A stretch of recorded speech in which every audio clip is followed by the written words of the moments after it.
Hi, so I've been wanting to make this video for a long time actually, and this is the very true story of how I made $20,000 Australian teaching English in 1 month. So I've got the evidence to back it up as well, well 90% of it. Yeah, it's a true story. So I guess the easiest way to say it is basically it was a redundancy, but it's still income. I mean, I still count it as income, so I'm not telling a lie.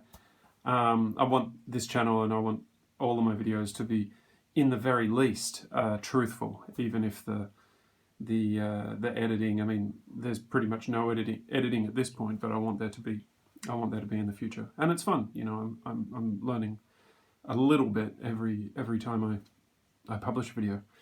But basically it was a redundancy. So I have the letter here. I can show the letter. So yeah,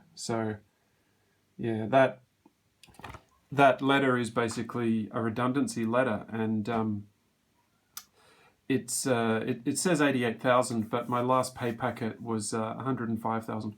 So why did I get a redundancy?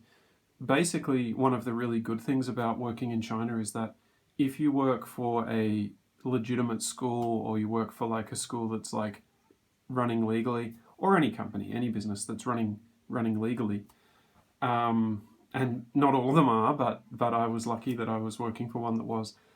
The labor laws in China are quite, I mean, as you might expect in a socialist country, the labor laws kind of favor employees over employers. So if a contract isn't renewed, the employee has to be compensated with basically like a month's salary for every year that they have worked in the company.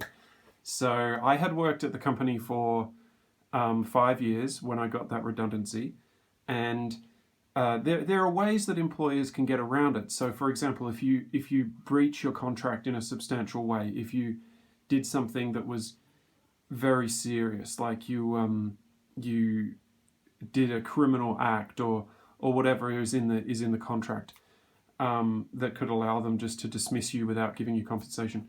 But for me, they just chose not to renew my contract, and I'm really happy that they did, because I got the money. I was sad at the time because I loved working for Wall Street English. I really did. But when I learned about the money I was going to be getting, I was like, oh, okay, you know.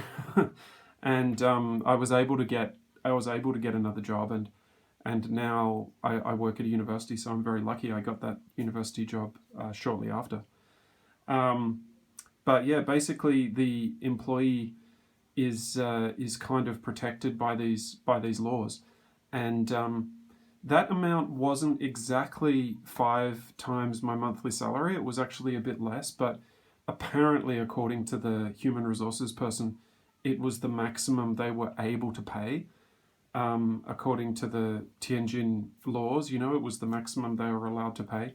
But I have heard of Chinese people negotiating to get higher amounts. But as a foreigner, I'm not, or as an Australian, I'm not really, I guess as me personally, I mean, I'm not going to generalize about different nationalities, but personally, I'm not like very good at negotiating salaries. So when they told me that amount, I was just kind of like, I accepted it.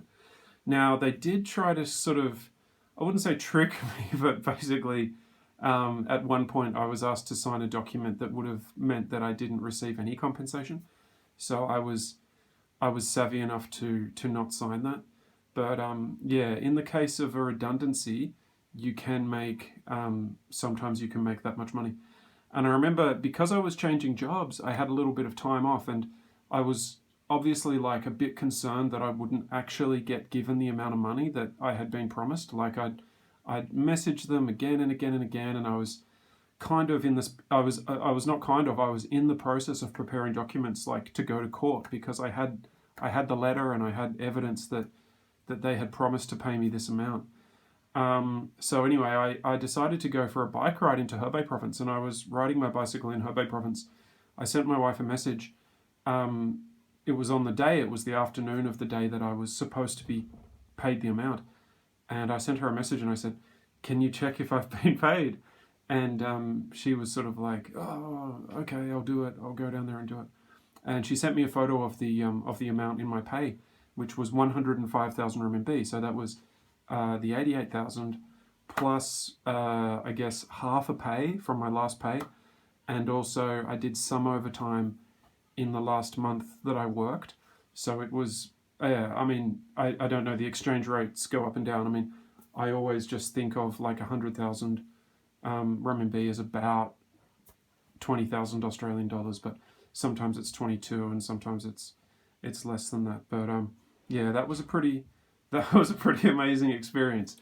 And yeah, so it is possible, but probably it's only possible in the context of a redundancy to make that much money. But I just wanted to share that video, and yeah, that's my story. And I did show you the evidence, and yeah, that's all. Okay, thank you.